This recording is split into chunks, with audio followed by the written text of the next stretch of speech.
Okay, so if everyone could bring up their game, the maze game that we were working on from last time. Okay, so we have just those three objects.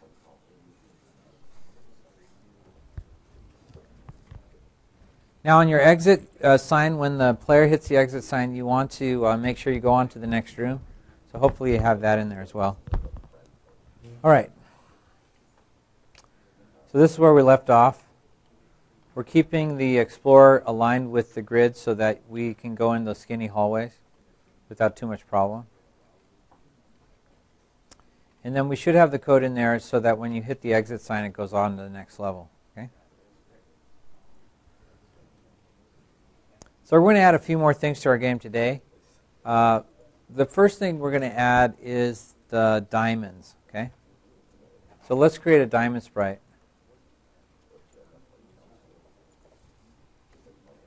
Now, the way this is going to work is you have to collect all the diamonds to open the door that allows you to go to the exit. That's the idea. We'll load up that sprite. Now, these sprites are located out on your S drive, so just go to your desktop and click on your link to the S drive, and I'll bring you here. And again, where's here? So here's the S drive here. And you want to go to Game Maker Tutorial Maze Games, and then Sprites, and then the platform, Maze Platform Sprites. Okay. So they have all different colored diamonds, I think, in here. Let's see. They're passing by. So here's a diamond, or if you like these other colored gems, you can use those as well. See these different gem colors?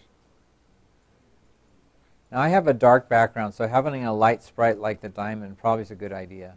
Okay? So I'm going to choose that one. Now with all the sprites in this game, you've got to remember to shut off precise collision checking. And when you go in here, you want to say modify mask, and we're going to say full image. Okay? This is the collision mask. So if any of the rectangles that surround the object intersect, then that's a collision. Okay? Now we can't put diamonds in our room yet. If we go to our room and we try to add that, it's not on our list yet. It's because we haven't created a diamond object. All we have is a sprite, and you can't add sprites to a room. Okay? So we're going to create a new object. So go to Resources, Create Object. And we're going to call this the diamond object.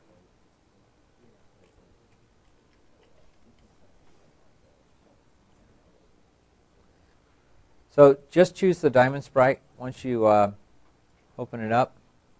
And now we can add diamonds to our room. Now remember, you have to collect all the diamonds to be able to leave the room. So you want to put them in different parts of the maze. You choose the diamond here, and I'm just going to put it in these cubby holes, maybe.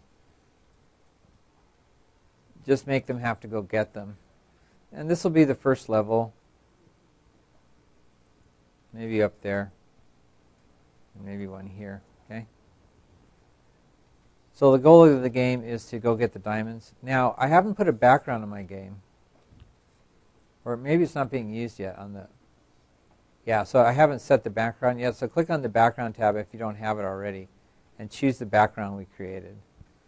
And now the diamonds stand out pretty well. So we have the diamonds. Let's talk about the interaction between the diamonds and the person. So we're going to add a collision event between the person and the diamond. So we choose our object person, and we say collision. And we say object, or the diamond object we created. So then you have to ask yourself, so what do I want to happen when the person object hits the diamond? And what we want to do is we want to bump up the score. Say diamond's worth 100 points. So you go to your score tab. So click on score for the action and drag the first box in there, set score. We're going to set it to 100. And we want to click on relative. What relative means is we want this added to the score. if you don't click on relative, it's just going to overwrite the score with 100 every time. And that's not really what you want. You want to be able to add to the score. So that's why clicking the relative box is important. The other thing we want to do is, well, if you collect the diamond, we want the diamond to disappear.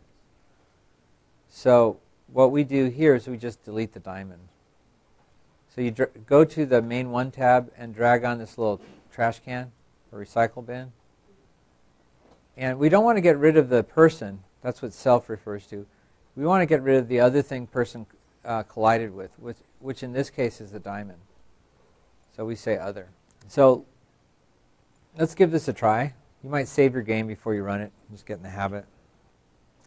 Okay, so here's my little explorer dude. Don't have any score yet. But I'm going to go and get my first diamond. Now watch up here on top. You'll see the score magically appear. See where it says score is 100?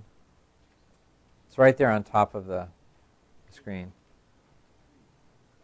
And I'm going to collect all the diamonds. Okay? So that's the idea there. Now we want to make it so that the explorer can't leave the room unless all the diamonds are picked up.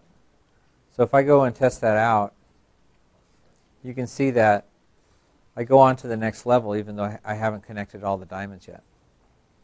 So what we need to make is a new object, and this is just a door object. This will get in the way. Okay? The door has to disappear before you're allowed to get out the exit. So let's add that sprite up here. And we'll just call this one Sprite Door.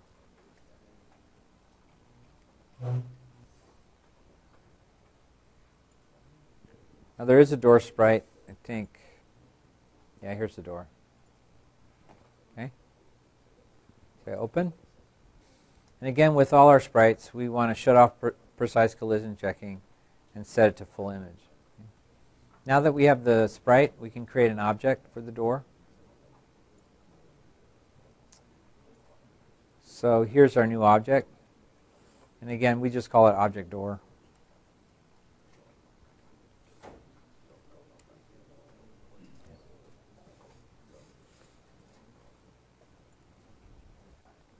We have our door, and one thing we want our door to do is to disappear when the player has collected all the diamonds. Okay, so we're going to add this event, and this event is kind of weird. Okay, basically what we want to do is we want to count up all the diamonds, and if there's no diamonds in the room, we want the door to disappear, or we want the door to destroy itself.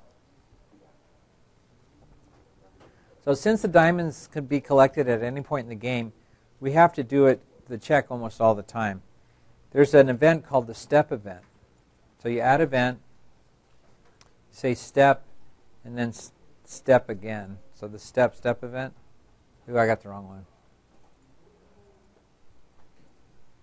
This one here, the step event. And what a step is just a frame, the next frame of the animation. So every frame of the animation is going to check what we want to check. And what do we want to check? We go to the Control tab, and there's this counting one, Test Instance Count. So it's on the Control tab. Drag that onto your Actions window. And we're going to count up the diamonds. And if the diamonds are equal to 0, meaning there's no diamonds in the room, if that's the case, then we're going to have the door destroy itself. That's on main 1. There's the little trash can again.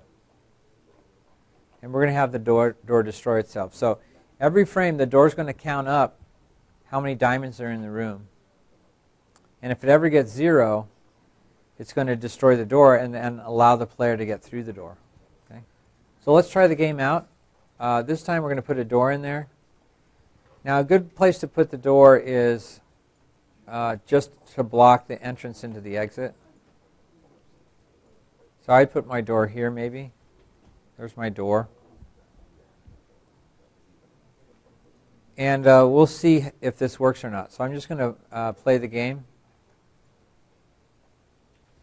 All right, so here's my little explorer.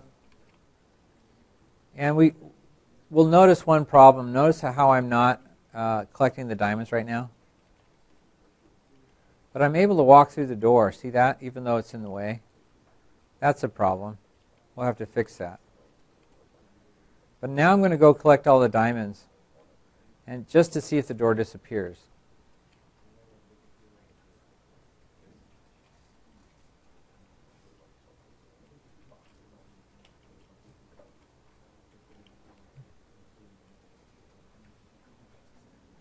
So go get that last diamond. And our hope is when we collect the last diamond, the door will disappear. So watch this. I get the last diamond and the door goes away. Okay? Okay, so the one thing we forgot to do, we want the door to behave a lot like a wall, right? It just gets in the way. So if we go to Object Door, we want to make it solid, just like a wall. And we'll set the parent object actually to wall as well. So this is kind of weird. What we're saying when we set this parent object is saying, we want to treat this door just like a wall, so we're going to make it a child of the wall. That way you don't have to put in a separate collision event for the door. You can just say, when an object person collides with the wall, well, since the door is a child of the wall, it'll treat doors just like walls. And that way you don't have to put anything special in here. Okay? So let's give that a try. Okay, so now I'm just going to go check to see if the door is solid and whether I can walk through it or not.